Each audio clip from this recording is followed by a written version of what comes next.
लोग थे जिनके। 9 अक्टूबर 1964। गुरुदत्त के लिए यह दिन आम दिनों की तरह ही था। फ्लैट से सीधा स्टूडियो। उन दिनों गुरुदत्त बहारे फिर भी आएंगी फिल्म पर काम कर रहे थे, जबकि उनके भाई आत्मराम और देवीदत्त एक एड शूट कर रहे थे। देवीदत्त कहते हैं कि उस दिन गुरुदत्त ने अचानक ही कहा कि चलो लंच करते हैं और आज काम यहीं पर खत्म करते हैं, बच्चों के साथ पतंग उड़ाएंगे। देवीदत्त थोड़े हैरान हुए। गुरुदत्त ने ड्राइवर को गीता के पास भेजा ताकि बच्चों को ले आए और साथ में पतंग उड़ाए। स्टूडियो से निकलने के बाद कोलाबा में गुरुदत्त साहब ने चिराग दिन बुटीक के पास गए। वहां पर भाइयों के साथ बच्चों के लिए कपड़े खरीदे। गुरुदत्त अक्सर उसी बुटीक से कपड़े खरीदते थे। कपड़े काफी महंगे भी होते थे। शॉपिंग कर गुरुदत्त घर पहुंचे और गीता को फोन लगाया। गीता यानी गीता दत्त, गुरुदत्त की पत्नी। कहा कि बच्चों को घर भेज दो, मुझे कुछ वक्त उसके साथ बिताना है। अपने बच्चों को मिस कर रहा हूं, उसकी बड़ी याद आ रही है। गीता दत्त ने मना कर दिया, ये कहते हुए कि अब रात हो गई है, कल भेज दूंगी। आया था समाज के उस ढांचे से जो इंसान से उसकी इंसानियत छीन लेता है, मतलब के लिए अपने। उस रात गुरुदत्त साहब के साथ उनके मित्र और डायरेक्टर अबरार अलवी भी थे। बहारे फिर भी आएंगी फिल्म को लेकर बात चल रही थी, जिसमें लीड एक्ट्रेस माला सिन्हा थी। स्क्रिप्ट सुनाते हुए अबरार को गुरुदत्त ने बीच में टोका और बोला, पता है अबरार, मुझे लगता है कि मैं किसी रोज पागल हो जाऊंगा। लेकिन जानते हो दुनिया ने उसका क्या मोल लगा। बातें खूब हुई। गुरुदत्त अपने अकेलेपन के बारे में बताते चले गए। अंदर से काफी भरे हुए थे। गीता का बच्चों को ना भेजना भी गुरुदत्त के मन में कहीं ना कहीं खटक गया था। उसे काफी दुख पहुंचा था इस बात से कि पिता होने के बाद भी मैं जब चाहूं अपनी बेटी से मिल नहीं सकता।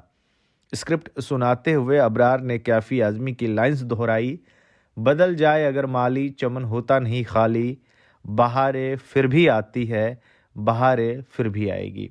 बदल जाए अगर माली। ये फिल्म का क्लाइमेक्स सीन है, जिसमें एक्ट्रेस माला सिन्हा मर जाती हैं। गुरुदत्त काफी खुश हुए और बोले कि यार अबरार, माला तो फोड़ डालेगी इस सीन्स में, खूब तालियां बजेंगी, लिख के ले लो मेरे भाई। स्क्रिप्ट पर बातचीत करने के बाद लगभग 12:30 बजे अबरार वहां से जाते हैं। इसके बाद गुरुदत्त साहब अपने पड़ोसी के यहाँ जाते हैं और राज कपूर को फोन लगाते हैं। उस रोज गुरुदत्त कुछ ज्यादा ही परेशान थे, मतलब कुछ समझ नहीं आ रहा था उन्हें। वो बस चाहते थे कि कोई उनकी सुने। काफी देर बैठे और सुनते जाए। राज कपूर कहते हैं कि यार बहुत रात हो गई है, ऐसा करता हूं मैं कल मिलता हूं, पक्का। इसके बाद गुरुदत्त अपने फ्लैट पर वापस आते हैं। उस वक्त गुरुदत्त के फ्लैट पर उनके टैक्स कंसल्टेंट भी आए हुए थे।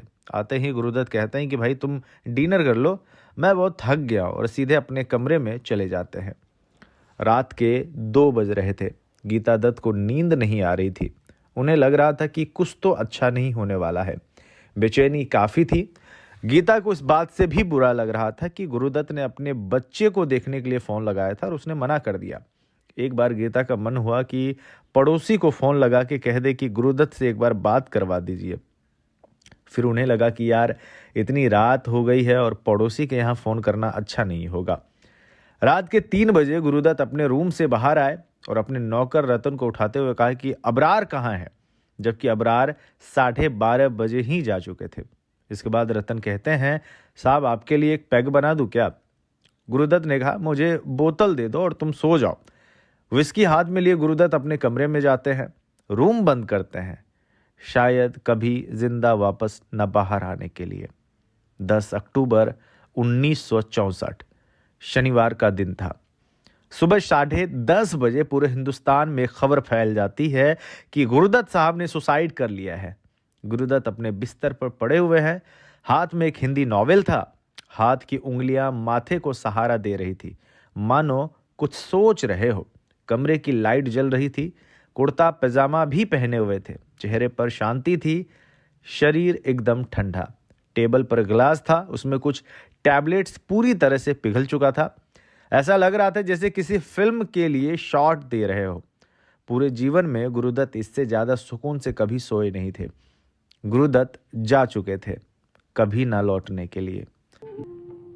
इसीलिए मैं दूर जा रहा हूं। जिस तन्हाई से जीवन भर भागते रहे, उसी तन्हाई ने गुरुदत्त की जान ले ली। इस वीडियो में बस इतना ही। अगर आपको ये वीडियो पसंद आया है तो हमारे चैनल को लाइक शेयर सब्सक्राइब करना बिल्कुल भी मत भूलिएगा। धन्यवाद। मेरा नाम है अविनाश।